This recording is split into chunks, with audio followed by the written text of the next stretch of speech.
Victor l'a fait. Lo, lo, lo, lo, lo, lo, lo, lo, lo, lo, lo, lo, lo, lo, lo, lo. Victor l'a fait. Lo, lo, lo, lo, lo, lo, lo, lo, lo, lo, lo. Lo, lo, lo, lo, lo, lo, lo, lo, lo, lo, lo, lo.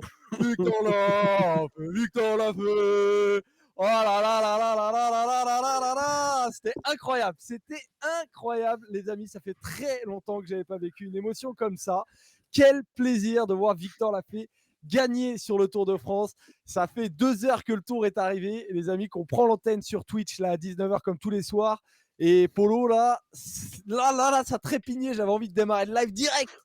Ah bah toujours, toujours quand il y a des émotions comme ça, on a envie de démarrer le live très vite. Bon, on est un peu redescendu de nos émotions, mais alors quelle finale et quelle étape encore. On s'imaginait pas avoir un spectacle comme on l'a eu hier, et finalement on en a presque eu encore plus avec un final complètement déroutant, hyper ouvert. On en parlait toujours de ce scénario d'une équipe qui ne serait pas assez pour tout contrôler, et même si on pensait que la Jumbo-Visma y arriverait, bah, finalement pas du tout, et ça a laissé des opportunités à ce petit jeu-là, c'est Victor Lafay qui s'en tire et qui résiste jusqu'au dernier Oh mètre putain, on l'a avant Arnaud accompagné, on l'a Pogačar. accompagné. C'était fantastique. C'était incroyable, Robin. J'espère que Ouais, tu t'es levé de franchement, ton canapé là. gros final d'étape. Bon, après, je pensais que tu allais trouver une meilleure chanson quand même. Je pensais que tu allais un peu plus te creuser. Non, C'était j'étais en très mode basique. supporter. Je t'avoue que j'étais en mode supporter là. J'avais envie d'hurler son nom. J'étais vraiment, je me suis levé, j'ai crié comme vraiment un but. C'était incroyable. Ah, c'était un gros final. En plus, pour ceux qui nous suivent sur Winamax, le matin, on avait lâché pas mal de noms ce matin. Moi, j'avais mis des pièces sur pas mal de mecs, donc j'étais aussi très concentré sur tous ceux qui étaient en train de faire le sprint derrière pour savoir qui allait aller claquer le podium, parce qu'il y avait quand même des mecs dans le groupe, s'ils faisaient podium, on pouvait faire x60 ou x70 sur notre mise. Ouais. Donc j'avais un peu aussi ce truc-là en tête, mais très content pour la victoire de Lafay, même si, contrairement à toi, Joseph, j'avais pas mis de sous sur lui. Non, non, ouais, j'avais mis un petit euro comme ça. Et cote à 80, mais très fort. Discord de connaisseurs, il y a 40 mecs qui ont mis Victor Lafay, c'est-à-dire presque un dixième du Discord. Donc, c'est quand même Sur notre très, très fantasy solide. Discord, ouais. Franchement, notre Fantasy Discord, là, bravo, bravo à tous ceux qui ont mis Victor Lafay. Et effectivement, ça fait plus de 15 ans ça fait 15 ans qu'ils n'avaient pas gagné Cofidis sur le Tour de France. La dernière, c'était Sylvain Chavanel, nous rappelle Woodtime dans le chat. Donc là aussi, c'est important qu'une équipe française qui gagne. Donc vraiment, vraiment très, très belle après. Mais effectivement, je reviens du vélo. Non, pour tout vous dire, mes parents déménagent. Et ça, c'est un maillot de vélo pour ceux qui nous regardent en live sur Twitch que mon père avait quand il était ado. Donc, il est entre le immonde et le très hipster. Vous Mais voyez. lève-toi Et un peu pour voir là. Si tu je le penses qu'il mets, a acheté ça où? si je le mets, alors je ne sais pas, mais si je le mets en soirée, je suis très frais, mais ça dépend dans quelle soirée, tu vois. En after work, je suis pas Moi, sûr, mais je me demande quel magasin vendait ça. ah ouais, Ah, non, mais c'était une c'est autre incroyable. époque. Tu sais, C'était une autre époque. il est épais comme un pull. Ah ouais. Tu vois, c'est ce genre de truc. Mais je l'aime bien, donc je l'ai mis. Voilà. Et Polo a le maillot de l'équipe de France. Évidemment, ça, avec les 2 étoiles, ça fait Alors oui, honneur à Victor Lafay. je pense qu'après on va se calmer quand même sur les maillots de foot, mais hier on était en Espagne, on a mis des petits maillots espagnols. Là, la France qui gagne, bah voilà, il fallait porter le numéro de la France, il fallait porter le coq, et voilà. On leur portera si les Français gagnent, mais à mon avis, je pense que surtout dans les prochains jours, je suis pas sûr qu'on voit les Français briller. Ah non, je suis pas sûr. Bon, on va voir, on va voir, hein. En tout cas, première victoire française. Donc on prend, les amis. En tout cas, merci à tous ceux qui sont avec nous. On est presque 600 déjà en live. Donc on le rappelle, on est ensemble On est 30 000, jusqu'à on est presque 30 20 000. heures. Ouais. On est Donc, plus que 600, Joseph, on est bien on a. plus. Ah, on est plus, on est combien? 665 à l'instant, là. Ah! Eh ben salut Ah, aux c'est 65 qui sont arrivés jusqu'à ce que je regarde. On va débriefer évidemment l'étape. On va se regarder où on est la fantaisie. On va regarder la preview de demain. Ça arrive à Bayonne. Ça va être du sprint et on va regarder un peu l'arrivée. On va se faire on va un peu regarder dans le rétro là après cette année la hiérarchie des sprinters. Et on terminera par la rétro. Robin, tu vas nous parler de quoi? On va parler du 2 juillet 1963. J'aime bien faire ça, prendre la date du jour et remonter un peu. Parce que le 2 juillet 63, c'est la première victoire de Jacques Anquetil en montagne sur le Tour de France. Donc on va parler un peu de ce moment, important dans la carrière de Jacques Anquetil qui devient un peu un montagnard. Ah, la naissance des légendes, j'aime bien ça, j'attends ça avec impatience. Donc le débrief de l'étape du jour, les amis, avec donc la victoire de Lafay. Robin, c'est vrai qu'il y en a beaucoup qui l'avaient mis dans la fantasy Discord. Il était en forme, mais là, il est quand même allé chercher une victoire où il y avait les plus grands noms du cyclisme pro qui la voulaient aussi. Donc c'est à la pédale et c'est très, très fort ce qu'il a fait. Ouais, on n'avait pas trop de doutes sur sa forme parce que hier, sur la première étape, c'est déjà la pédale qui se retrouve avec Pogacar et Vingegaard. Donc, le fait que Lafay soit fort, j'avais pas trop de doutes. Mais moi, je lui tire mon chapeau parce que déjà aujourd'hui, je pensais que c'était trop dur pour lui la montée, trop long. On sait qu'il est quand même plus puncher que grimpeur et je pensais que hier, c'était typiquement un effort qui lui correspondait, même si je l'imaginais pas aussi haut dans la hiérarchie. En revanche, aujourd'hui, désolé pour le camion qui passe derrière. En revanche, aujourd'hui, je pensais que On l'a pas c'était entendu. Ouais, parfait alors. contrairement à l'âne, Par là, le contre, camion, on l'a pas Là entendu. n'est pas là. Là il là, a cette année, je écrasé crois les qu'il reste oiseaux par ailleurs. contre, j'ai l'impression. Comment? Il a écrasé les oiseaux, on les entend plus. Ah non, non, ils sont encore là, t'inquiète pas, ils ont pris peur, mais ils vont revenir. Mais ouais, je pensais qu'aujourd'hui, la côte de Il habite dans un Heiskibel, zoo 5 le mec. kilomètres, Bref. enfin 5 kilomètres, 8 kilomètres même au total, les 3 derniers kilomètres à plus de 7. Je pensais que ça allait être trop dur pour Victor Lafay. Donc personnellement, je ne l'avais pas du tout, intégré dans mes, potentiels favoris ou même mes potentielles grosses cotes. Donc chapeau à lui d'avoir déjà tenu parce qu'il a basculé, pas loin des meilleurs et ce qui lui a permis de revenir dans le groupe de tête, dans la descente. Et ensuite, l'intelligence tactique dans le final, elle est exceptionnelle. Hier, on avait débriefé l'étape en se disant qu'il avait peut-être fait une erreur et lui-même se disait qu'il avait fait une erreur en ne suivant pas les frères Yates quand ils sont sortis du groupe de favoris. Et finalement, aujourd'hui, c'est lui qui fait le coup parfait. Donc, son manque peut-être le fait qu'il n'ait pas osé hier, le manque d'initiative d'hier, il a été parfaitement compensé aujourd'hui parce que aujourd'hui le risque il l'a pris. Il a expliqué lui-même à l'arrivée s'il se faisait manger et qu'après il prenait une cassure, c'était pas très grave. Il n'est pas là pour jouer le général. Mais ce qui comptait, c'était aller chercher l'étape et il y avait un peu que comme ça qu'il pouvait l'avoir. Au sprint, il aurait sûrement été battu. Donc, franchement, chapeau. Le coup du kilomètre, on ne voit quand même pas souvent sur une étape du Tour de France. Moi, je me rappelle de Cancellara en 2007, Nibali à Sheffield, c'est un peu plus loin que le kilomètre, mais ça ressemblait un peu.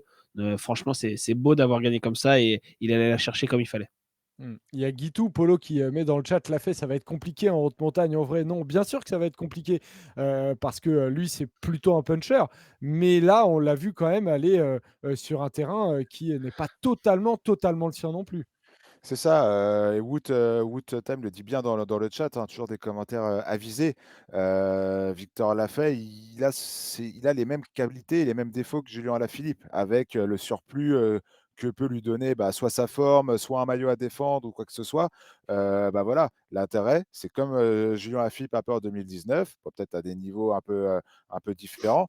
L'intérêt sera de voir comment Victor Lafay, avec une place au général, avec un maillot, distinctif, comment Victor Lafay va pouvoir se dépasser pour faire plus que ce qu'on connaît de lui dans son registre de puncher, de puncher, puncher unique presque, parce qu'il n'est pas un grand grimpeur.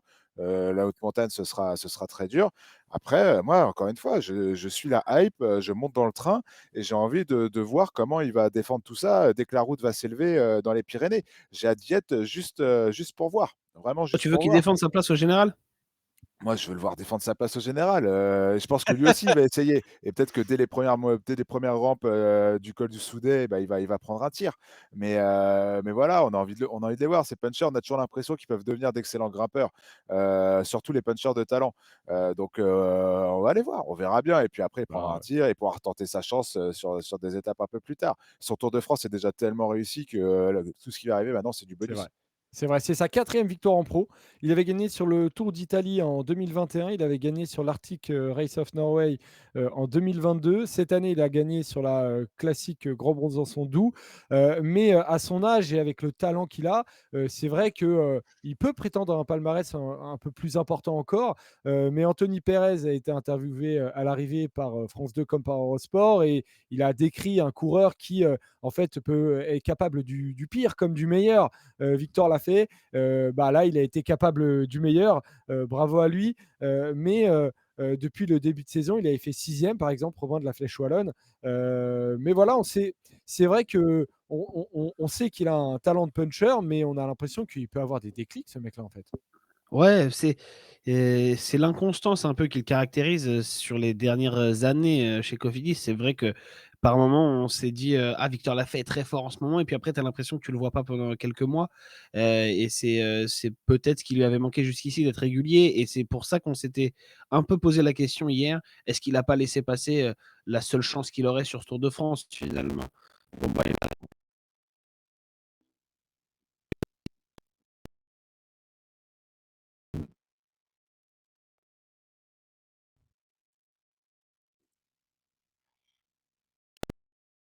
donc, bravo à lui. Il a eu aussi, j'entendais l'autre fois parler, Nicolas Pertuis, journaliste de Vélo Magazine, qui connaît bien Victor Lafay, qui disait qu'il avait eu pas mal de problèmes de blessures, qu'il avait eu aussi des problèmes en fin de saison dernière de migraines. Donc voilà, pas très pratique pour faire du vélo, et qui explique en fait aussi son inconstance. Après, Victor Lafay, c'est un coureur un peu moins médiatique que les têtes d'affiche françaises. Si Alaphilippe fait une saison catastrophique l'année dernière, on sait tous que c'est parce qu'il est tombé à Liège-Bastogne-Liège. Pour un coureur comme Victor Lafay, qui est un peu moins présent médiatiquement. Parfois, on n'a pas toutes les infos, on peut laisser passer, en tout cas le grand public ne sait pas forcément s'il s'est blessé sur une course un peu moins réputée. Ah, Du coup, j'ai dire, l'impression qu'on t'a pas entendu au tout début, Robin, dans le chat, ils nous le disent, ou alors c'est bon, il marche plus du tout, je sais ah, il pas, y a eu un faut problème. voir. Mais en tout cas, Robin est en Ouais, train de dire, à voir, mais Robin est en train de non, mais dire que c'est revenu. c'est Je sais pas revenu, si mais vous juste avez ça entendu au grésille un peu. début. Si Tu as dû marcher sur ton tout câble, début, Robin. Robin disait notamment que, Non, même pas. ouais, il a dû marcher sur son câble. Que Nicolas Pertuis, le journaliste de l'équipe, de Vélo Mag, Ouais, les 2 en Vélomag. fait, c'est la même chose. Ah, c'est le même groupe, Heu, mais c'est Vélo c'est le même Magazine, groupe, ouais. voilà, disait notamment qu'il avait eu pas mal de migraines, et que, dans le chat 2 d'ailleurs vous grosses en parliez blessures aussi, ouais. aussi, et des blessures, et c'est la raison pour laquelle il avait été pas mal inconstant. Bon, on a compris l'idée en tout cas, Roby, et le son est revenu, donc tout va bien. Hésitez pas à nous le dire comme d'habitude effectivement, dans le chat, si par hasard on a des petits problèmes techniques. Hem, il y a encore eu un coup de punaise sur la route dans le final, plein de crevaisons, voire Ah bon? calme-Jeanne. Ouais, ouais, ouais, Oh le délire, putain. les gars des Rois de la Pédale en ont parlé, il paraît qu'il y a eu pas mal de punaises foutues sur la route, et évidemment, on sait ce que ça donne, hein, des punaises avec les pneus de vélo, bah, voilà, ça fait jamais bon ménage, et encore une fois, je comprends pas l'objectif.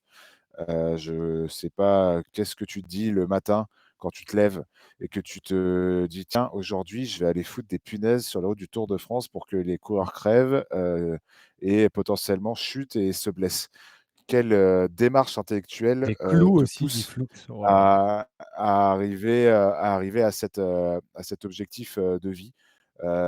Franchement, je suis parfois assez dépité de l'être humain, et en tout cas, ces êtres humains-là qui ont fait ça, putain, je Ouais. sais même pas quoi dire. Je trouve Curieux ça personnage. Ouais, assez c'est des débiles. aberrant.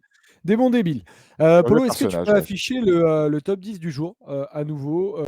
Voilà, on va le redire, pour dire du coup effectivement que Victor Lafay a gagné pour la Cofidis, et ça fait vraiment, vraiment, vraiment plaisir. Il 15 ans gagne après, devant Wout van on Aert. l'a dit. Comment? 15 ans après, oui, j'avais une petite anecdote, c'est que 15 la ans après. dernière fois que Cofidis a gagné, Sylvain Chavanel, sur l'étape Roanne-Montluçon en 2008, et ben, j'étais sur le bord de la route, Mais non! sur l'étape, un peu au milieu de l'étape, un endroit, tu sais, pas un endroit très intéressant, un endroit où le peloton il passe à 70 à l'heure, et tu les vois, 20 secondes, ils sont tous groupés. Mais Chavanel était échappé au moment où je les ai vus, et donc en rentrant chez moi, j'ai découvert que Chavanel avait gagné Il avait l'étape. gagné. Voilà. C'est beau, c'est beau.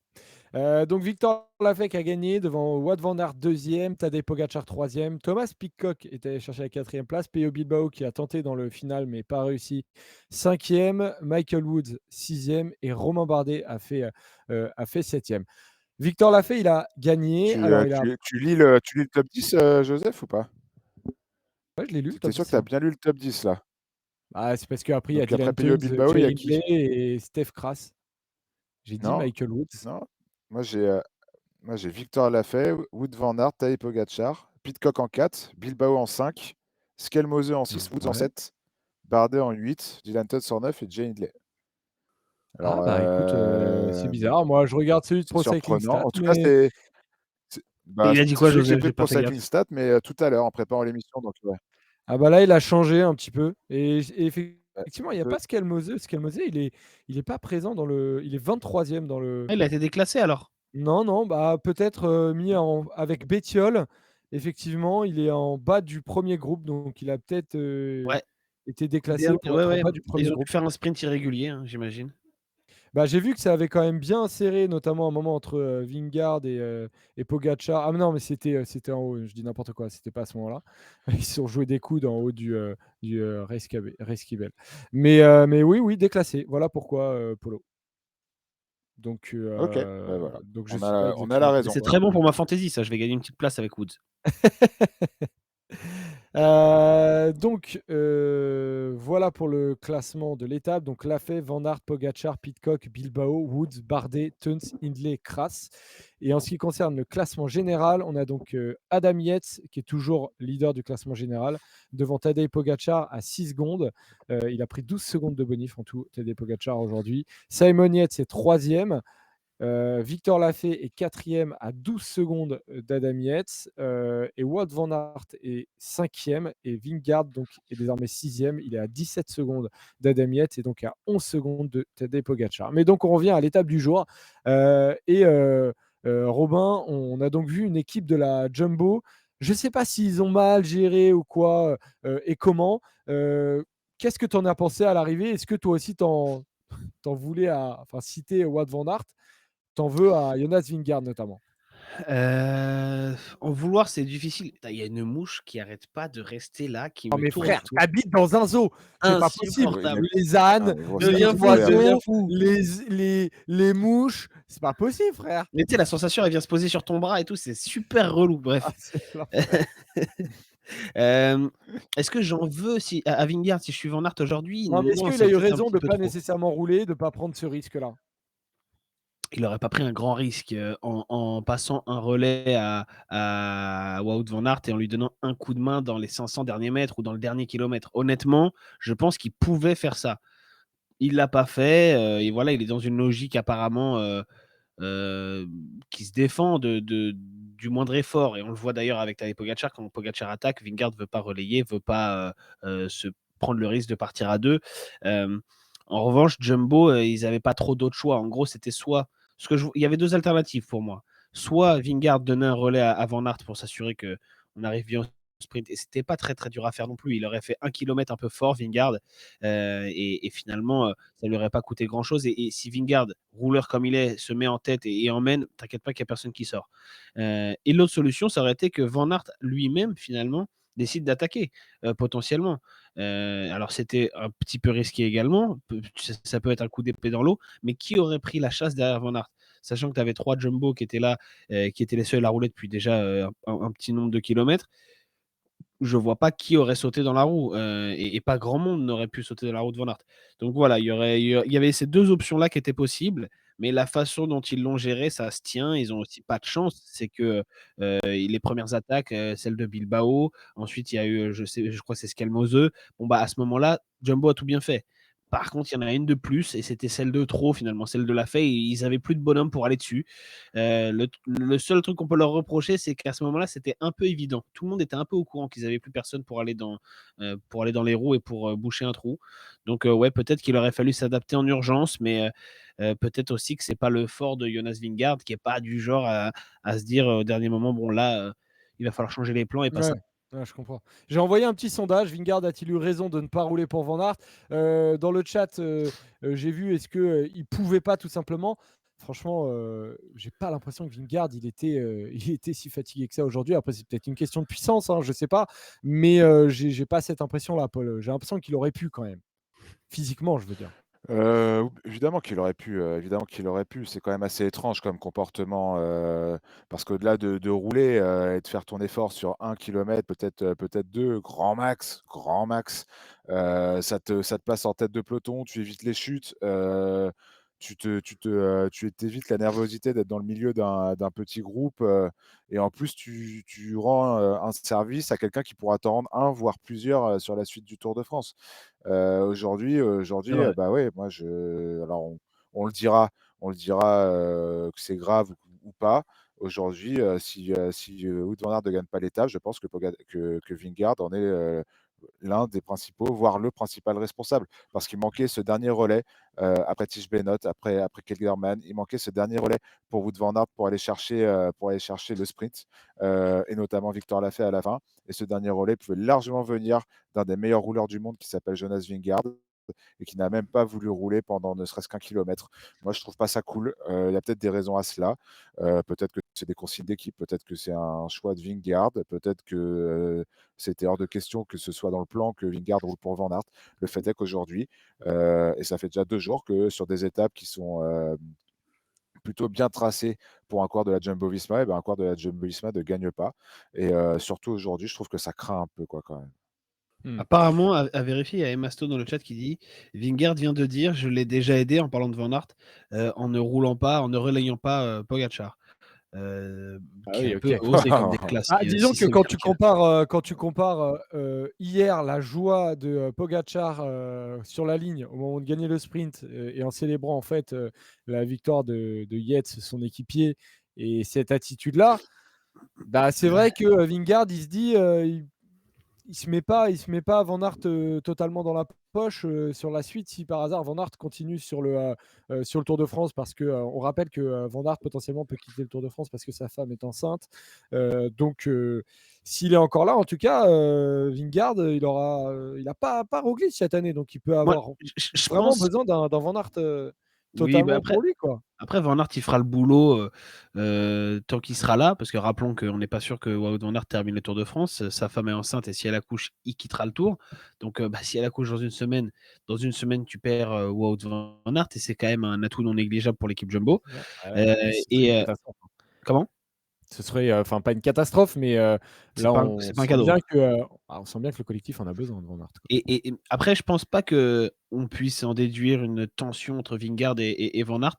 Je pense plus que c'est, peut-être un peu d'égoïsme, de la part de Vingegaard qui est très dans son truc et qui ne veut pas en sortir, quoi. En mode: «Je dépense le moins d'énergie possible, je donne le moins de coups de pédale». On l'a très bien vu hier et aujourd'hui quand il s'agit de suivre, Pogacar et à mon avis, dans le final, c'était un peu la même chose, et un truc qui se défend un poil malgré tout, c'est que si Vingegaard donne un relais, certes, Van Aert, gagne sans doute, puisqu'on n'a pas la sortie de Victor Lafay. Donc Van Aert fait sans doute 1, mais c'est sans doute Pogacar qui fait 2 et sans doute pas Vingegaard qui fait 3. Donc en termes de bonif, il y aurait eu une bonif plus importante pour Pogacar potentiellement, et pas de bonif pour Vingegaard. Donc aujourd'hui, à l'arrivée, Pogacar, il prend 4 secondes à Vingegaard. Il en prend 3 de plus aussi au sommet de Reiskibel. Peut-être que si Vingegaard avait roulé, avait donné un relais à Van Aert, le compte aurait Mmh. été encore plus grand de 2 secondes, c'est pas grand-chose, mais voilà, petit à petit, peut-être qu'il réfléchit aussi comme ça, à se dire, le moins j'aide, le Mais moins dans ce Pogacar prendra cas-là de bonif aussi. Polo. Eh ben, dans ce cas-là, très bien, mais dans ce cas-là, donne cet, argument quand on te demande, pourquoi tu as pas roulé, qui est un C'est vrai. argument un peu petite bite, un peu Tu petite es bite, un mais qui bon est un avocat en argument tout qui se cas, tient. Robin. Il Un y pensera, argument, j'espère qu'il nous écoute. C'est vrai, c'est vrai. Non, tu as un raison. argument qui se tient de mais par contre, ouais, moi je décolère pas, j'en ai rien à foutre, hein, c'est un Français qui a gagné. Mais par contre, je trouve ça quand même dommage. Pour la Jumbo, une victoire d'étape, ça reste une victoire d'étape. Faut pas penser que Wout van Aert va gagner toutes les étapes de ce Tour de France. Wout van Aert, bah, déjà comme tu l'as dit, risque déjà de pas le finir.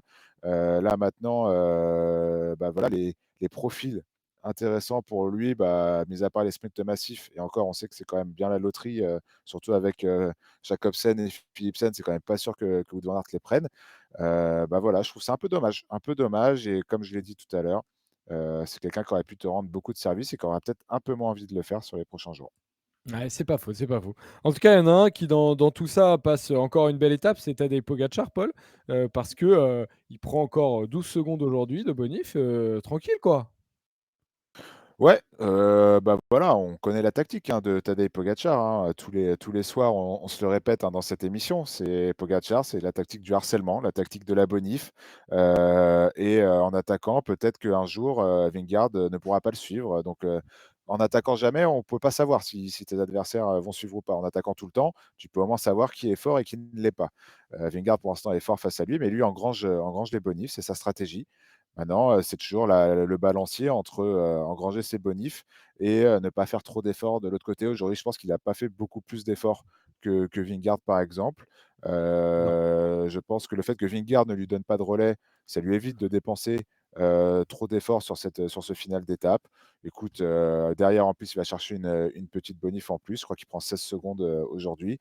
Voilà, c'est une bonne affaire pour Tadej Ouais. Pogačar, aujourd'hui. Même si son Et en équipe a plus, beaucoup dans le roulé, a bus, laissé beaucoup de force dans la elle a bataille. beaucoup roulé. C'est vrai, elle a beaucoup roulé. Après, bon, Trentin et Michael Birg ont passé l'étape à enfin, Michael Birg a passé l'étape à se faire engueuler par, par Matteo Trentin.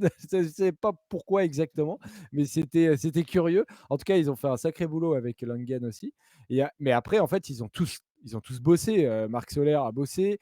L'accélération dans le Rescue-Bell, on a bien senti que c'était eux, Robin, qui cherchaient vraiment à visser. Et le relais de Maïka, c'était étouffant. Enfin, ça m'avait l'air vraiment du très, très haut niveau.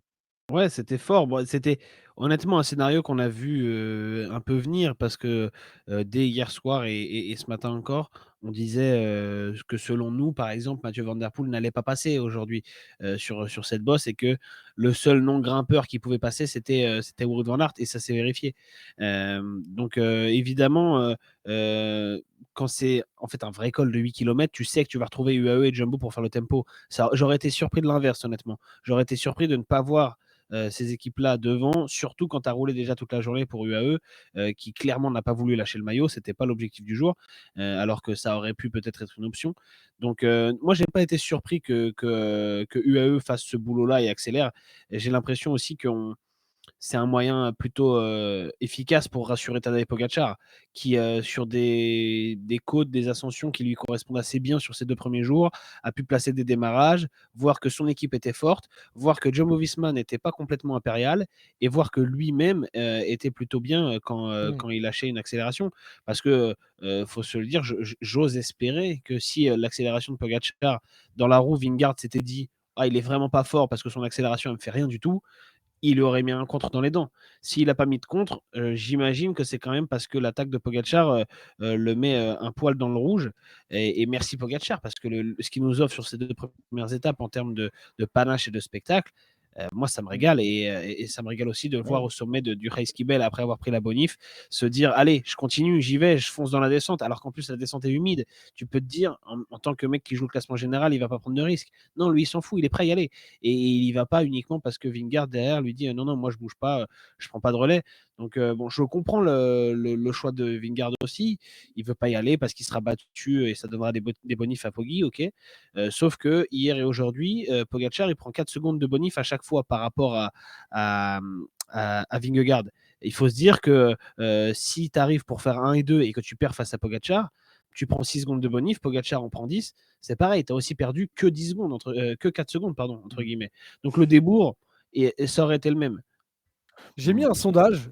Qui va gagner le Tour de France 2023, Pogacar ou Vingegaard? Et je l'ai mis pour essayer de prendre peut-être un peu de hauteur. Voilà, il y a eu les 2 premières étapes. Ils sont quand même bien confrontés grâce à ce parcours-là. Pour le moment, c'est Pogacar qui gagne avec 70%. Est-ce que c'est Ouais, pas mais aussi parce que Vingegaard, il est sur une autre tactique, Polo? bah, oui, exactement. Moi, je le répète depuis la preview, je l'ai répété aussi hier, Pogacar, son objectif, c'est pas de contrer, Vingegaard, son objectif, c'est pas de contrer Pogacar, sur ce genre d'étape. Vingegaard, son objectif, c'est de placer 2, peut-être 3 accélérations très franches en haute montagne pour faire de réels écarts avec le Slovène. Au juste là, ses objectifs, c'est de, suivre Vingegaard, de pas perdre du temps, autre que sur les bonifs et d'attendre sagement la haute montagne, les Pyrénées, le Puy-de-Dôme et surtout, Tu le trouves pas qu'il triptyque des enchaîne Alpes, quand même le débours là? Il a mangé en 2 jours 11 secondes. Ouais, c'est la comme l'année folie, je mets dernière même pas haute, rien à foutre. Moi j'ai entre les l'impression bonifs et ce qu'il perd sur les pavés, bon, il faudrait voir les débours, mais on n'est pas beaucoup plus et un jour, bah, en haute montagne, il a réussi à faire des différences. Alors aujourd'hui, il y aura peut-être pas la même stratégie, mais je pense toujours, pardon, que Jazz Vingegaard est plus fort en haute montagne que Tadej Pogacar et Mmh. qu'à mon avis, je pense que c'est là-dessus que joue la Jumbo. Alors après, là où je pense que c'est ce que tu vas dire, Robin, c'est qu'à ce petit jeu-là, il faut pas non plus perdre trop de temps, il faut pas que tu aies trop de temps à récupérer non plus parce Et que ouais, Pogacar, il aura pas des ouais. défaillances comme au Granon, tous les 4 matins. Exactement, et puis il faut expliquer à Jonas Vingegaard qu'il a pas 3 minutes d'avance. On n'est pas à la fin du Tour 2022 où il pouvait se permettre de gérer et de ne plus jamais passer un relais à Pogacar et simplement de sauter dans sa roue quand il attaquait. Parce qu'il avait le maillot jaune et qu'il était en gestion. C'était très bien, OK, pas de souci. C'était pas forcément très spectaculaire. On pouvait parfois être un peu frustré, mais ça se tenait complètement, au niveau stratégie. Là, ils sont partis à égalité et aujourd'hui, il a 11 secondes de retard, Vingegaard. Donc si tous les jours, il se dit: «Non, non, je donne pas un relais, j'essaye même pas d'aller gagner, je préfère jouer dans le peloton tranquillement. Moi, je trouve que c'est à terme pas la bonne solution. Hier, OK, ça pouvait se tenir. Aujourd'hui, déjà, je trouve un petit peu moins. Surtout que, admettons, dans l'hypothèse, il se trouve que Pogacar fait que troisième aujourd'hui et donc ne prend que 4 secondes de bonif. Mais si tu as pas un Victor Lafay, qui fait ce coup du kilomètre, Pogacar, il aurait fait 2. Voire, il est pas loin de taper Van Aert. Imagine que Pogacar gagne cette étape, ce qui était pas hallucinant, ce qui était quand même de l'ordre du possible.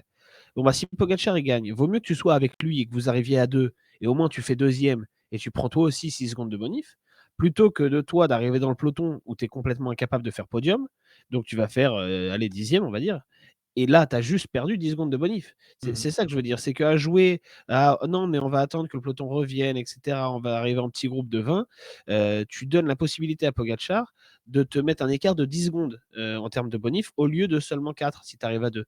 Donc il se trouve qu'aujourd'hui, ça s'est plutôt pas mal goupillé pour, Vingegaard qui sauve les meubles parce que Pogacar fait que troisième.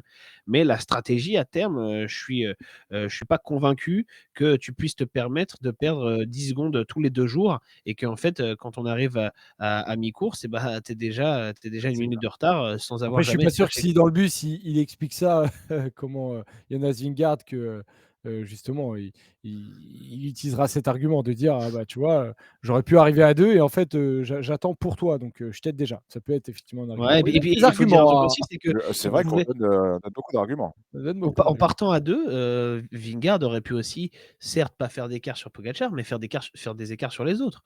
Alors, peut-être qu'il est ultra serein et qu'il Ouais, mais je considère pense que qu'ils sont un peu dans la même vision que moi, tu vois? Par exemple, dans le sondage, là, effectivement, et Satellier l'a noté, j'ai mis, qui va gagner le Tour de France 2023, j'ai mis, Pogacar, Vingegaard. J'ai même pas pensé à mettre à autre, tu vois? Il y en a ouais. aucun. Je sais pas aujourd'hui, par exemple, aujourd'hui en haut de Raikkonen, ils sont 2 quoi, Oui, mais tu es et pas à l'abri c'est d'avoir une assez galère clair. même mécanique ou d'avoir une Oui, chute un jour. c'est Tu vrai, c'est perds vrai. 1 minute ou 2. Bon, bah, tu seras peut-être content de Oui, t'être fait un matelas d'1 minute ou on 2 n'est quand pas à tu avais l'abri qu'ils se fassent l'opportunité. kidnapper dans la nuit, c'est sûr, mais bon. Rappelons-nous de Primoz Roglic en 2021 qui pensait qu'il avait, en fait, tout regagné, qui s'est permis de laisser, certaines libertés à Tadej Pogacar parce qu'il pensait que c'était pas un danger pour un classement général et qui, le dernier jour, se fait crucifier, voilà. Je souhaite pas que ça arrive à Pogacar ou à Vingegaard, mais en jouant comme si tu n'avais qu'un seul adversaire et que c'était, Pogacar, il y a bien un moment quand même où il va falloir que tu prennes du temps sur les autres aussi. Parce que si tu fais ça pendant 3 semaines et que même en montagne, dès que tu es à 2 avec Pogacar, tu t'arrêtes en disant non, mais moi je veux pas qu'on arrive à 2, c'est soit je te lâche, soit on arrivera avec les autres. Bon, bah, c'est quand que tu fais des écarts sur Godu, sur Hindley, sur O'Connor, sur tous les autres qui jouent eux aussi le podium ou le top 5. À un moment, il va bien falloir les lâcher quand même et mettre ces mecs-là à 2-3 minutes pour ensuite pouvoir te concentrer sur ton C'est duel sûr, avec c'est sûr. Pogacar. Je dis un mot quand même, les gars, vous aviez parlé de Paul et de Simon Yates avant l'étape, donc bravo parce qu'il y en a un, Simon Yates, qui a pu faire rouler son équipe, qui était présent. Bon, il a manqué peut-être un peu de puissance à la fin pour faire la diff, mais il était quand même présent.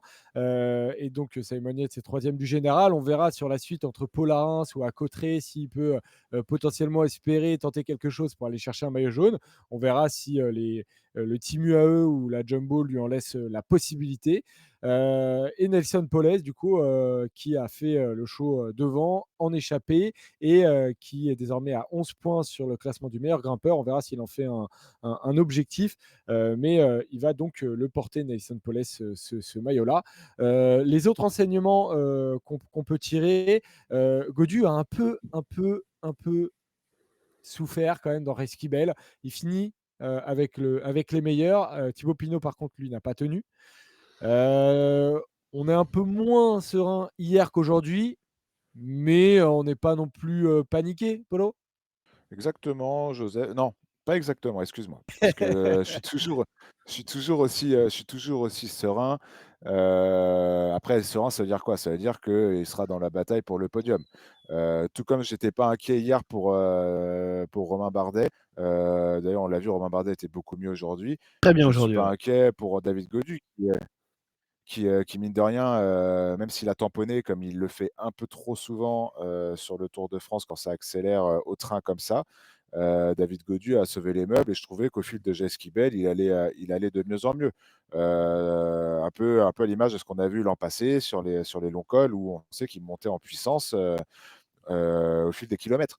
Ouais, Donc inquiet, non, mais par contre, voilà, je pense qu'il a eu à un peu suivre. chaud aux fesses aujourd'hui, il y a peu eu de cassure, à suivre. Maintenant, c'est les Pyrénées, c'est des cols qui devraient plutôt lui convenir. On se souvient de sa 3e semaine sur le Tour 2021, si je dis pas de bêtises, où il avait été, très fort. Écoute, pas inquiet, mais à surveiller. Aujourd'hui, il s'en tire plutôt bien. Ouais, il a basculé de justesse, hein. Il y a sur la fin de l'ascension, ça allait un peu mieux, mais il y a un moment, j'ai cru qu'il allait être largué, C'est au un peu en même début temps que Pinot. c'est au début du relais de Maïka et donc dans les très forts pourcentages. Mmh. C'est à ce Ouais. moment-là c'est ce petit moment en fait effectivement où il faut changer de rythme et j'ai l'impression que c'est à ce moment-là qu'il a un peu souffert. Maintenant suivons ça avec attention, les meubles sont saufs, il est présent dans le groupe final donc c'est, quand même le plus important et puis il va avoir un Thibaut Pinot qui, On a perdu Pinot heu par contre, ouais. on a perdu Pinot. On a perdu Ouais, Pinot, ça c'est mais au moins il l'a récupéré en équipier à 200. Voilà. C'est aussi, Oh! voilà. Wow, wow, wow, tu t'emballes un peu, hein. Parce ouais. que Pinot, il va peut-être vouloir Bah, Après il faire sera quelques plus un échappées quand même, hein. co-leader, c'est ça. Oui, il ira dans les échappées, mais je pense que ça il aurait pu être co-leader et viser les échappées, tu vois? Ah oui, il est plus D'être toujours co-leader. placé Après et après ouais, il a après une il a jamais été échappée, en co-leader. 3 minutes et tu es replacé co-leader, hein. ouais. C'est ça et puis je pense que même sur le principe, il a jamais été co-leader, mais je pense que qu'il ait été en bonne forme ou pas, je pense que c'est bien qu'il ait perdu du temps. Au moins, il va s'enlever cette petite pression-là du classement général. Ouais, mine de rien, il était 4e, hein, en partant ce matin, ça donne toujours des idées, hein. Voilà et maintenant comme le dit Robin, jouer ses cartes sur certaines étapes et on va voir jusqu'où ça le mène, hein. Sur le Giro, ça l'a amené à un top 5. Si nous refait un Giro avec, des belles échappées, agrémenté d'une belle victoire et pourquoi pas, je sais pas, un fond de Ça top nous ira. 10 ou même mieux, on ne sait jamais. Grâce aux échappées et bah, pourquoi pas? Et ce sera déjà très bien, mais jouer à la pédale comme ça, il va plus se fatiguer qu'autre chose pour finalement pas prendre de plaisir et en plus, pas forcément avoir de résultats et c'est quand même 2 choses, qui ne vont pas avec le tempérament de Thibaut Pinot. Ouais et par contre, mauvaise, opération encore pour Guillaume Martin, et pour, Ben O'Connor aussi qui a pas réussi à suivre et il termine dans un groupe à un peu moins d'une minute, Ben O'Connor et ça commence un peu à chiffrer parce que, au classement général, Ben O'Connor désormais, il est à 1:41 donc ça commence à faire beaucoup pour Ouais, Ben c'est O'Connor. pas un début de Tour Il de est France tombé. facile. Il a chuté aujourd'hui, Ouais, il a eu, il a chuté. hier un petit peu largué dans le mur de la côte de Piquet. Mmh. C'est pas évident, évident. Pas Alors que ouf. quand même, après le Dauphiné, c'était un de ceux qui paraissait, le plus sur une bonne dynamique, quoi. Ouais. Rappel des classements annexes, donc maillot jaune Adam Yates, maillot vert Victor Lafay, il a pris 50 points pour la victoire, donc c'est logique. Maillot à pois Nelson Poles et donc maillot blanc Tadej Pogacar. On regarde la Fantasy Discord pour regarder, alors je le redis, mais vraiment bravo, il y a 40 mecs qui ont mis, et filles sûrement qui ont mis Victor Lafay, donc franchement bravo. Le premier c'est Monsieur Pietro qui avait mis Van Aert, donc pour le moment tu es premier. Je suis troisième, c'est un miracle absolu. Je pensais avoir mis Van Der Poel aujourd'hui, j'ai mis Van Aert. Et Dieu merci, j'ai regardé le profil avant de parier. En fait, j'avais oublié. Oh Robin, José, ouais, top fait bien le classement, Robin, t'as mis Woods aujourd'hui, t'es 32e du classement. d'accord. Et Polo, t'avais mis Paul aujourd'hui, c'est pas payé parce que je pense qu'au final, s'il avait attendu, enfin non, je sais pas s'il avait attendu, il aurait sûrement été Non, c'est battu par payé normal, hein. Gisbert. Mais Ferme-la, toi. tu tombes avec les honneurs, Polo. Tu es 254e de la fantasy. Ouais, mais tu sais que c'est un Tour de France, c'est très long, hein. On en parlait C'est pour vrai, David c'est vrai. Gaudu, pour Thibaut Pinot, pour Romain Bardet. Le Tour de France, c'est long et j'ai pas dit Ah, mais mon tu dernier tombé mot. aujourd'hui, quoi. Tu as fait un peu une Ben O'Connor. Je suis pas sûr que la victoire finale, Ouais, le On problème, va c'est peut-être qu'il se y a beaucoup de resituer monde sur qui d'autres joue, quoi. objectifs. Il va y avoir quelques chutes devant toi, c'est sûr, mais tout le monde va pas chuter, quoi. ouais, Joseph a truqué les résultats. C'est pas Franchement, faux, je c'est pas crois, ouais. faux. J'ai Mais sûrement, Par contre, la main Joseph, sur c'est ça l'épaule. fait c'est parce que tu es 3e que tu voulais parler de la fantaisie aussitôt? Parce que moi, je la vois prévue dans le sprint final. Non, non, j'en parle, à la fin, de l'étape du jour. Je trouve ça un peu être plus logique. D'accord, OK. Qu'est-ce que tu en penses, Romain? d'accord. Moi, tout me va, mais je me suis dit: «Tain, il s'emballe un peu là, par rapport au conducteur que j'ai sous les yeux». Alors, on passe à la preview, du coup, de la 3e étape. Là, c'est bon, on est dans le bon, tempo, mon Romain. Il a OK. pas voulu répondre à la dernière phrase de Robin Joseph. Robin, il lui dit: «Tu es sûr que c'était à ce moment-là, le conducteur pour la fantaisie?» J'ai fini. On passe à la preview du coup, Robin. Et on passe à la suite. Et la preview, donc 3e étape, et là, on va rentrer du coup, enfin, pour les sprinters, enfin pour eux, en tout cas, parce qu'on a eu 2 belles étapes. Je sais pas, demain, bon, demain, c'est demain, au moins, on va pouvoir être concentré au boulot. Ça, c'est déjà un truc, important, ou en cours, ou je sais pas où, en vacances. Faites ce que vous voulez, mais en tout cas, demain, du coup, on fait la première partie de l'étape, en Espagne, et on la termine en France. On arrive dans les Pyrénées-Atlantiques, on arrive du côté de Bayonne. Du coup, avec du coup sûrement, une grosse explication entre sprinters. Et là, en gros, les gars, on va avoir là une hiérarchie qui va s'établir. Maintenant, est-ce que dans votre tête, vu le début de saison, vous avez une hiérarchie claire, entre un top 3 par exemple, sur, la hiérarchie de ces sprinters. Je ne sais pas s'il y en a un qui a une hiérarchie à peu près dans la tête sur les sprinters. Ils n'ont pas tous été au même endroit au même moment, mais est-ce que vous avez une idée d'un top 3 comme ça? Ouais, moi, j'en ai un. Oui, moi aussi. Allez-y. Tu veux que je te donne mon top 3 de Oh, la ils de la sont trop hiérarchie actuelle? forts! Ils sont trop forts. Ouais, Moi, je dirais exactement. que c'est en 1 Philipsen assez nettement, et que OK. 2 et 3, je dirais, Jacobsen en 2, Van Aert en 3. Donc tu mets pas Groenewegen, tu vois, par exemple. Polo, tu Moi, mets qui? je pense que c'est un peu dur pour Van Aert qui, à cause de son étiquette de pas sprinter exclusif, mais je mettrais Philipsen en 1 pas largement, c'est un peu difficile. Philipsen en 1, Jacobsen en 2 et Groenewegen ou Van Aert en 3. Ouais, moi je partais sur Groenewegen avant que Robin dise Van Aert, mais c'est vrai que Van Aert, mine de rien, sur un sprint massif, c'est quand même costaud. Bon, il s'est quand même fait battre par Arnaud Démare il y a pas longtemps, donc rien que pour ça, du coup, il sera plutôt quatrième, plutôt quatrième que troisième. L'année Mais c'est vrai que dernière, sur sur du les sprint premiers sprints du Tour, Van Aert fait 2. ouais, comme quand il est battu par Arnaud Démare sur le Tour de Suisse, si je dis pas de Ouais. bêtises. Non, il Non, fait non, 3 mais au Tour plus de Suisse. Ah non? sérieusement, J'ai heu, un doute. il fait peut-être 3 sur le sprint, je sais plus exactement. Plus sérieusement, je mets, ouais, Philipsen en 1, Jacobsen en 2 et allez, Groenewegen en 3 pour l'instant. Voilà. Après, il y a plein de noms de mecs qui sont présents. Pedersen, Caleb Ewan aussi a vraiment une équipe qui est tournée pour ça. Jordi Meeus est présent. Brian Cocard, c'est le Français qui sera présent dans les sprints. Christophe, Welsford, Welsford, Girmay. ouais, Voilà, c'est pas mal ça. il y en a pas mal qui parlent de Girmay.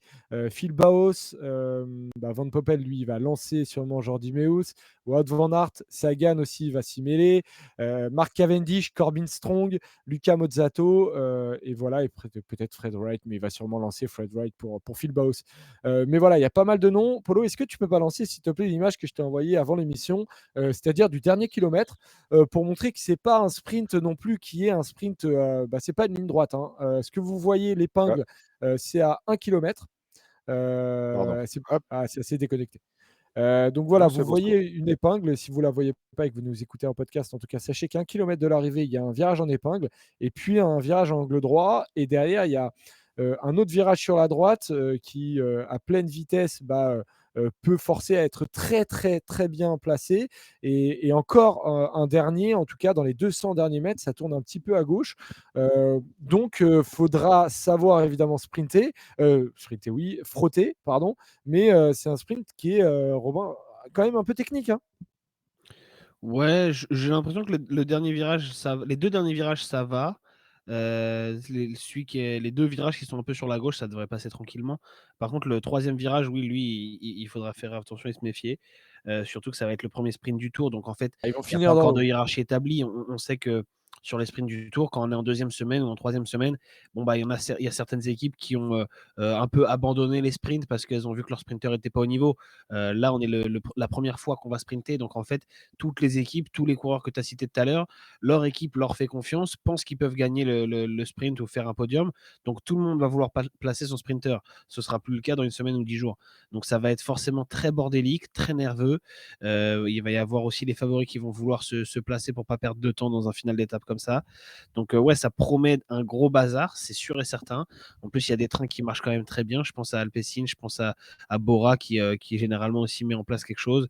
La Jumbo, évidemment, s'ils ont envie d'emmener Van Aert comme il faut. J'en vois certains qui parlent de Laporte, mais Laporte a expliqué qu'il allait justement bosser pour Van Aert dans les sprints. Après, Van Aert va peut-être pas finir le tour, on le répète, donc ça laissera peut-être une ouverture à Laporte plus tard. Mais demain, en théorie, Laporte bossera pour Van Aert. Donc oui, ça va être un gros bazar. Mais moi, je pense que là-dedans, le meilleur, c'est Philipsen quand même. Je le vois fort. Et surtout, ni Jacobsen, Van Aert, je pense qu'on peut dire qu'on n'est pas sur le meilleur Van Aert qu'on a jamais vu. On n'est pas sur un Van Aert, par exemple, aussi fort que l'année dernière sur le Tour. On l'a vu dans sa prépa au Tour de Suisse et on le voit sur les premières étapes là. Et Jacobsen, c'est un peu pareil. C'est un peu l'autre gros nom de cette start list de sprinter qui fait pas non plus une saison exceptionnelle. Il gagne, d'accord, mais il gagne pas face au meilleur plateau à chaque fois. Il a gagné en World Tour seulement une étape de Tirreno. Donc à voir. Là où Philipsen, lui, fait une très grosse saison, avait déjà fait un très gros Tour de France l'année dernière. C'était le seul sprinter qui avait gagné 2 étapes en 2022. Donc pour moi, c'est lui le favori logique. Après, ça ne veut pas dire qu'il va gagner l'étape parce que tout est toujours un peu plus compliqué. Mais pour moi, c'est lui qui a la pancarte. Ouais. Donc, alors, on a dit qu'on faisait plus de pronos pendant le Tour de France. On met un peu de côté nos pronostics. On va garder en gros la Fantasy Discord. Comme ça, c'est un peu plus On clair. peut Et dire à qu'on la va mettre dans fin, la fantaisie. je sais pas ça. Pourquoi non? Tu veux pas Bah, qu'on si, on dise qui on peut. va mettre dans la fantaisie pour demain? Si, on peut, mais est-ce que c'est notre pronostic pour demain? Oui, oui. Allez. Ok. Ah bah, mieux vaut que ce soit notre pronostic, du J'ai coup. cru que tu étais en train de me niquer, donc je préférais réfléchir, dire non d'abord, puis réfléchir ensuite. Non, mais tu peux le jouer Non, mais comme ça, c'est stratégique. bien, même si c'est Mais pas, Non, mais je fais toujours attention à lui. même si c'était pas notre pronostic, ça vaudra, ça vaut pronostic de la fantasy ouais, voilà. Discord. J'ai un peu peur de qui on va mettre là. Je pense que là, j'ai vu, tu sais quoi, je vais lancer un petit sondage. Qui va gagner le sprint? Qui va gagner le sprint? Moi, Et je vais mettre Philipsen hein, dans la voilà. fantaisie. Ah ouais, c'est Euh, ça. Mais en même temps, c'est logique. Les sprinters, rappelons que notre jeu de la fantasy, pour ceux qui jouent pas, c'est on prend un coureur, on met un coureur, on pronostique un coureur, on marque le nombre de points qui correspondent à sa place. Donc, s'il fait premier,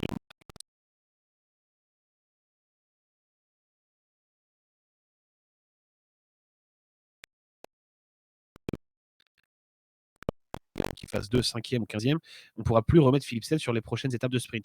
Donc, il y a un petit côté stratégique sur certains jours, certaines étapes, Les sondages. notamment. Ah, il y a un bug de son apparemment. Ouais, mais c'est revenu, C'est t'inquiète. revenu. Là, c'était de ma faute. Ok. Ah, Ça tu vois, marchait Polo, sur En le fait, des moi, fois, tu m'excuses un peu. dès que je touche à un truc, dès que je touche à un truc sur mon ordi, ça coupe le son d'OBS. Donc c'est assez surprenant. Donc là, j'ai touché à un truc de mon ordi, ça a coupé le Tu m'as son en l'air, d'OBS. Polo. Ça a duré 5 secondes, pas plus. Ok, Pas plus, donc promis. je disais juste, une fois que vous avez mis un coureur, vous ne pouvez pas le remettre sur la suite du tour. Donc sur certaines étapes et selon les profils de certains coureurs, il y a un côté stratégique. Par exemple, Van Aert, à quel moment on va le mettre? Faut être astucieux. Mais là, sur les sprints, on va logiquement mettre les sprinters. Et moi, je démarrerai avec Philipsen, qui pour moi est le numéro 1. Polo. Ouais, moi pareil, pareil, demain je pars un peu les yeux fermés sur Philipsen, à tort peut-être, mais comme l'a dit Robin, c'est celui qui arrive avec le plus de garanties, la confiance, d'un très bon Tour de France, l'année dernière, la confiance d'une bonne saison, une équipe soudée et performante autour de lui. Après, comme on l'a vu sur certains sprints, notamment sur le Tour l'année dernière, c'est très nerveux, surtout le premier là, ce sera le premier de ce Tour. Ne pas perdre son train, rester bien placé. C'est un peu le souci parfois de Jasper Disaster. Mais par contre, s'il est bien placé, à la régulière, je ne le vois pas être battu par aucun sprinter de ce Ouais, Tour de bah, c'est France. ça. Ce qui serait intéressant, c'est de voir demain matin, notamment sur Winamax, les petites cotes podium et ceux qui peuvent aller chercher des places d'honneur, Petite cote boostée aussi. cotes boostées. Et bien évidemment. Et on est raisonnable quand on joue. Mais aussi Philipsen, j'ai lancé un sondage pour voir, vous êtes 60% à mettre Philipsen, ensuite 25% à mettre Jacobsen. J'ai mis 3 autres noms, j'ai mis Van Aert, Pedersen et Groenewegen qui sont Van Aert est à 8%, Pedersen est à 6% et Groenewegen est à 3%. Et j'ai même pas mis Ewan par exemple, mais Ewan depuis le début de saison c'est un peu compliqué. Donc c'est un peu pour ça que je le mets pas. Après ça se trouve il va gagner demain, il va remonter un peu dans les cotes et dans la valeur qu'on lui donne. Mais pourquoi pas? On verra. En tout cas, il a un train vraiment qui est pour lui. On avance et on va terminer l'émission avec la rétro, puis un petit qui suis-je. Je vous l'annonce, j'ai préparé un petit qui suis-je. Je vous l'avais promis hier, donc il y aura un petit qui suis-je après la rétro. Robin, aujourd'hui, tu vas nous parler d'Anctil. Exactement. Je sais pas, Polo, si tu peux mettre les photos du coup ou si ça va couper le son. Non, t'inquiète, t'inquiète. Je peux mettre les photos, ça n'a pas de rapport. Ok, ça marche. Bon, oui, on va parler d'Anctil et du 2 juillet 1963. Donc, il y a pile poil 60 ans. C'est le jour, on peut dire, où Jacques Anquetil est devenu un montagnard, où il a décroché sa première victoire d'étape en montagne sur le Tour de France. C'était à Bagnères de Bigorre, après avoir escaladé l'Aubisque et le Tourmalet, donc pas une mince affaire. Et finalement, pour replacer un peu dans le contexte, 1963, c'est peut-être le plus grand tour de Jacques Anquetil. Pourtant, c'est pas sa première victoire. Il avait déjà gagné en 57, en 61 et en 62. En 61, il avait même porté le maillot jaune du premier au dernier jour. Donc, on pourrait se dire que c'est celui-là, son plus grand Tour de France. Mais finalement, c'est en 1963 qu'il marque les esprits parce qu'il domine enfin en montagne, alors que ses victoires précédentes, elles étaient surtout construites sur les contre-la-montre. Et au Parc des Princes, où était jugée l'arrivée du Tour dans ces années-là, il est acclamé alors que Raymond Poulidor, lui, est sifflé. C'est un peu le monde à l'envers par rapport à l'histoire qu'on connaît où l'un était le plus populaire et c'était évidemment Poulidor. Et puis surtout, ce Tour 1963, tout indiquait finalement qu'il ne serait pas pour Anquetil. D'abord, il n'était pas dessiné pour lui, ce Tour de France. Je vous l'ai dit, il avait déjà gagné 3 fois et ça avait un peu embêté les organisateurs qui avaient envie de changement. Donc cette année-là, en fait, le parcours avait été fait un peu contre Anquetil, c'est-à-dire 79 km de contre-la-montre, alors qu'il y en avait 111 l'année d'avant, parce qu'évidemment, Anquetil était imprenable sur les chronos, et des arrivées le plus proches possible des derniers cols. À l'époque, les arrivées au sommet, c'est encore assez rare, mais on essayait d'arriver du coup le plus proche possible du dernier col pour que Anquetil, s'il était mis en difficulté dans les montées, n'ait pas le temps de revenir et de faire tout son retard. Donc c'était volontaire, on voulait faire trébucher entre guillemets Jacques Anquetil et favoriser les grimpeurs Federico Bahamontes ou Raymond Poulidor qui lui avait débuté son histoire avec le Tour de France un an plus tôt. Et pire encore, pour vous dire que Anquetil ne devait pas gagner ce Tour de France, c'est qu'il ne devait même pas prendre le départ. Parce que j'ai regardé, en fait, 5 jours avant le départ, on pense qu'il sera même forfait et qu'il ne participe pas. Mais alors pourquoi? Parce qu'il est touché par un ver solitaire. Il ne s'estime pas en Ah, bonne condition, sympa! alors qu'il avait gagné quelques semaines avant la Vuelta et le Sprint, Dauphiné. ça. Ouais, mais c'est pas le truc le plus cool, le ver solitaire. Et donc, il explique, il dit: «Pour ce qui me concerne, je changerai pas d'opinion». Et en fait, il fait un peu référence à la pression que peuvent mettre les sponsors qui veulent voir Jacques Anquetil sur le Tour de France. Malgré tout, il reste quand même placé sur la liste des remplaçants de son équipe. Et plus les jours passent, plus l'idée fait son chemin. C'est que, sauf en cas de contre-indication du médecin du Tour de France, avant le départ du Tour, tu devais passer à l'époque une visite médicale. Donc, sauf si le médecin dit c'est feu rouge, mais sinon, Anquetil pourrait prendre le départ. Et c'est finalement ce qui arrive. Raphaël Gemignani, qui est le directeur sportif d'Anquetil, dit la décision de Jacques n'est pas sage, mais elle est sympathique. Lui, évidemment, il est très heureux d'avoir Anquetil au départ, les sponsors aussi. Mais c'est pas pour autant que ce Tour de France est facile et gagné par Anquetil. Après 20 km sur la première étape, il chute déjà.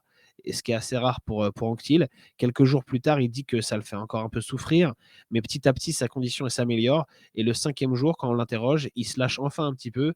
Il dit: si je peux gagner le Tour, je commence à y croire. Donc le lendemain de cette déclat, il gagne le contre-la-montre d'Angers. Il a 45 secondes d'avance sur Raymond Poulidor. C'est pas énorme pour lui. Il est habitué à gagner avec plus de marge les contre-la-montre.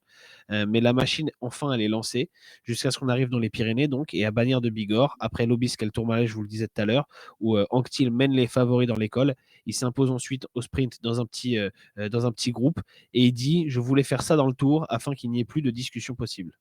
Sympa. Et donc, alors il y en a pas mal qui demandent un verre solitaire, les amis. C'est un vrai verre que vous avez dans le bide et qui vous démonte tout. Donc, ça fait vraiment très mal. C'est vraiment une catastrophe d'avoir ça. Donc, j'espère. Et ça ressort par le mauvais endroit si vous en avez un. Faut tirer dessus et ça peut être vraiment très très long. Donc voilà.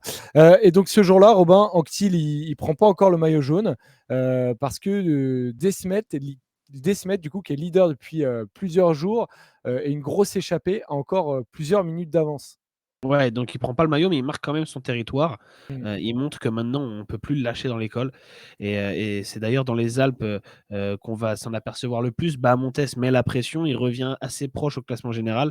Mais à Chamonix, dans une étape assez dingue où certains prédisaient l'enfer à Anctil, Anctil remet le couvert, il gagne de nouveau, il prend le maillot jaune cette fois. Bahamontes, ce jour-là, il attaque, mais Anctil résiste, domine ensuite le sprint. C'est la photo qu'on voit à l'image. Et il dit: j'étais si content d'avoir fait jeu égal avec Bahamontes que j'étais sur le point de me relever dans la descente. Parce qu'évidemment, à l'époque, Bahamontes, c'est la référence en montagne. Et bon, il a du mal à gagner le tour. Bahamontes l'a gagné en 1960, mais en 1959, pardon. Mais parce que cette année-là, il y avait un peu moins de contre-la-montre et qu'il s'en était sorti. La plupart du temps, Bahamontes se fait avoir parce qu'il y a beaucoup de contre-la-montre et quand il est bien meilleur que lui.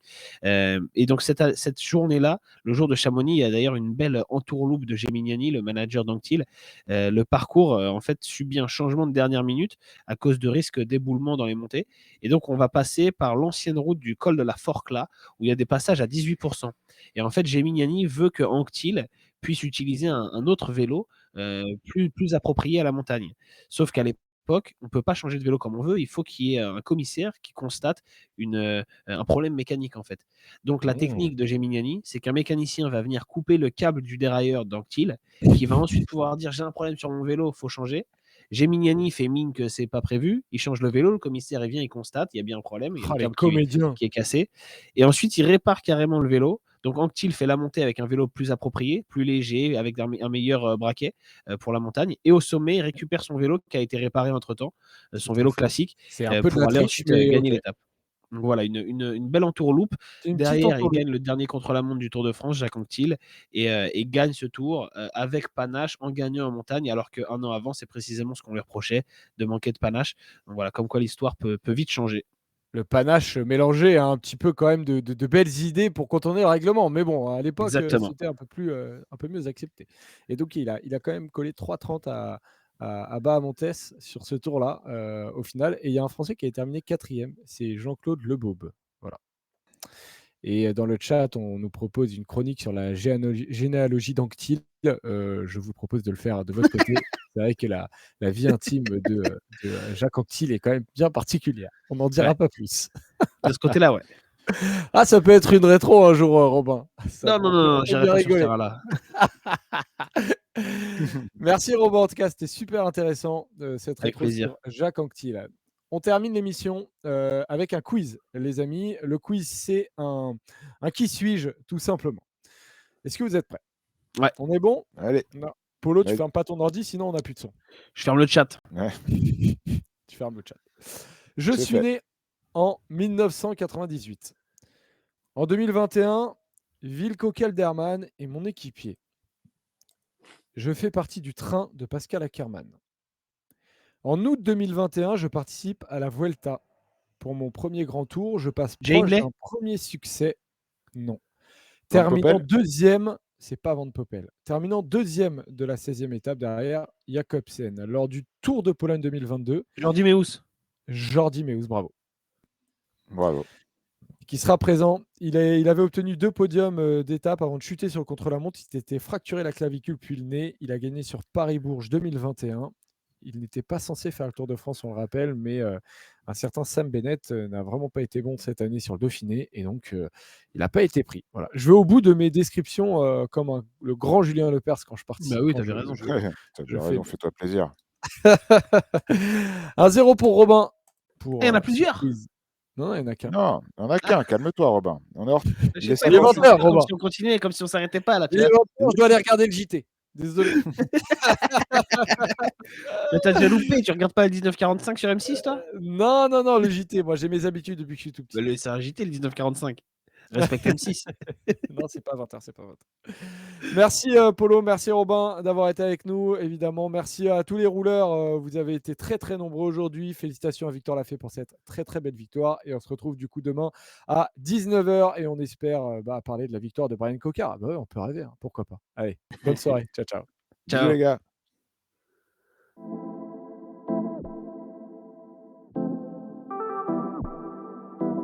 Six, six, six, six, six.